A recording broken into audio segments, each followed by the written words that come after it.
ഇന്ന് നിലമ്പൂരിൽ കാണുന്ന റോഡും പാലങ്ങളും ഒക്കെ നിർമ്മിക്കുന്നതിൽ നിർണായകമായ പങ്ക് വഹിച്ച ഒരു ബ്രിട്ടീഷ് പൗരനുണ്ട്, Dawson. Indian forest engineering service ഉദ്യോഗസ്ഥനായ ഡൗസൺ നിർമ്മിച്ച പല റോഡുകളുടെയും പാലങ്ങളുടെയും ബംഗ്ലാവുകളുടെയും കഥ നമ്മളൊന്ന് കേട്ടിരിക്കേണ്ടതാണ്. നിലമ്പൂരിന്റെ ചരിത്രത്തിലെ പ്രധാനപ്പെട്ട ഒരു പേരാണ് ബ്രിട്ടീഷ് വംശജനായ ES ഡോസിൻ്റേത്.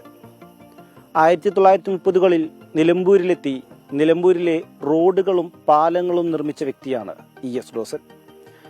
ഇന്ത്യൻ ഫോറസ്റ്റ് എഞ്ചിനീയറിംഗ് സർവീസിലെ പ്രധാനപ്പെട്ട ഒരു ഉദ്യോഗസ്ഥനായിരുന്നു ES ഡോസൻ.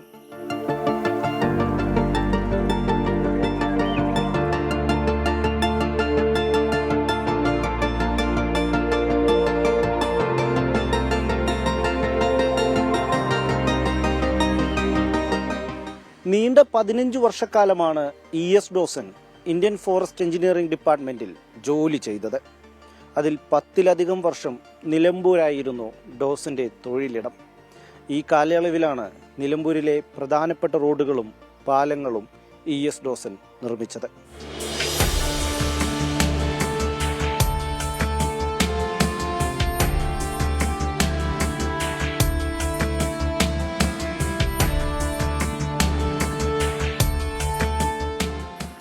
ഫോറസ്റ്റ് എഞ്ചിനീയർ ആയിരുന്ന ഡൗസൻ നിർമ്മിച്ച റോഡുകളും പാലങ്ങളും ബ്രിട്ടീഷുകാർ ഉപയോഗിച്ചിരുന്നത് നിലമ്പൂർ തേക്കിനെ നാടുകടത്താനായിരുന്നു. കനോലി സ്ഥാപിച്ച തേക്ക് തോട്ടങ്ങളിൽ നിന്നുള്ള തേക്കുമരങ്ങൾ അങ്ങനെ നിലമ്പൂരിൽ നിന്ന് ബ്രിട്ടീഷുകാർ കൊണ്ടുപോയി. 1930 ശേഷം രണ്ടാം ലോക മഹായുദ്ധത്തിലടക്കം നിലമ്പൂർ തേക്ക് ബ്രിട്ടീഷുകാർ ഉപയോഗിച്ചത് ഡൗസൻ എന്ന എഞ്ചിനീയറിംഗ് പ്രതിഭയുടെ സഹായത്തോടെയാണ്. ബ്രിട്ടീഷുകാരുടെ കാലത്ത് ഇപ്പോഴത്തെ പോലെയല്ല, അന്ന് വനം വകുപ്പിന് എഞ്ചിനീയറിംഗിന് ഒരു പ്രത്യേക വിങ് തന്നെ ഉണ്ടായിരുന്നു. അതായത് ഇന്ത്യൻ ഫോറസ്റ്റ് എഞ്ചിനീയറിംഗ് സർവീസ് എന്നാണ് അറിയപ്പെടുക. അതിലെ ഒരു എഞ്ചിനീയർ ആയിരുന്നു ഈ പറഞ്ഞ ഡോസൻ. അദ്ദേഹം ആദ്യമായിട്ട് നമ്മുടെ ചെറുപുഴ കടന്നു പോകാൻ ഒരു പാലം നിർമ്മിച്ചു. അത് 1931 അതിനുശേഷമാണ് അവിടുന്ന് ഏകദേശം 1 കിലോമീറ്റർ പോയിട്ട് കരിമ്പുഴയ്ക്ക് കുറുകെ രണ്ടാമത്തെ പാലം നിർമ്മിച്ചു. അത് 1933 നിലമ്പൂരിൽ ഡൗസന്റെ ഇഷ്ടസ്ഥലമായിരുന്നു നെടുങ്കയം. നെടുങ്കയത്തെ ഈ ബംഗ്ലാവിലാണ് നിലമ്പൂരിൽ ആദ്യാവസാനം ഡൗസനും കുടുംബവും താമസിച്ചിരുന്നത്. 1920 നിർമ്മിച്ച ഈ ബംഗ്ലാവ് 2017 വനം വകുപ്പ് ഏറ്റെടുത്ത് പുതുക്കി പണിതു. 2017 മുതൽ വനം വകുപ്പിന് കീഴിലുള്ള ഈ ബംഗ്ലാവിനെ ഡൗസൻ ബംഗ്ലാവ് എന്നാണ് വിളിക്കുന്നത്.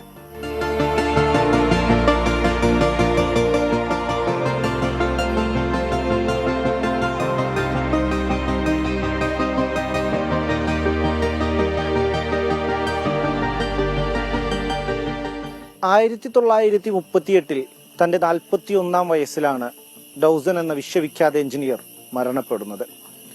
നെടുങ്കയത്ത് കുളിക്കുന്നതിനിടെയാണ് ഡൗസൻ മരണപ്പെട്ടത്. ഡൗസന്റെ ഇഷ്ടാനുസരണം ഡൗസൻ ഇഷ്ടപ്പെട്ട ഇവിടെ തന്നെ ഡൗസന്റെ മൃതശരീരം സംസ്കരിക്കുകയായിരുന്നു.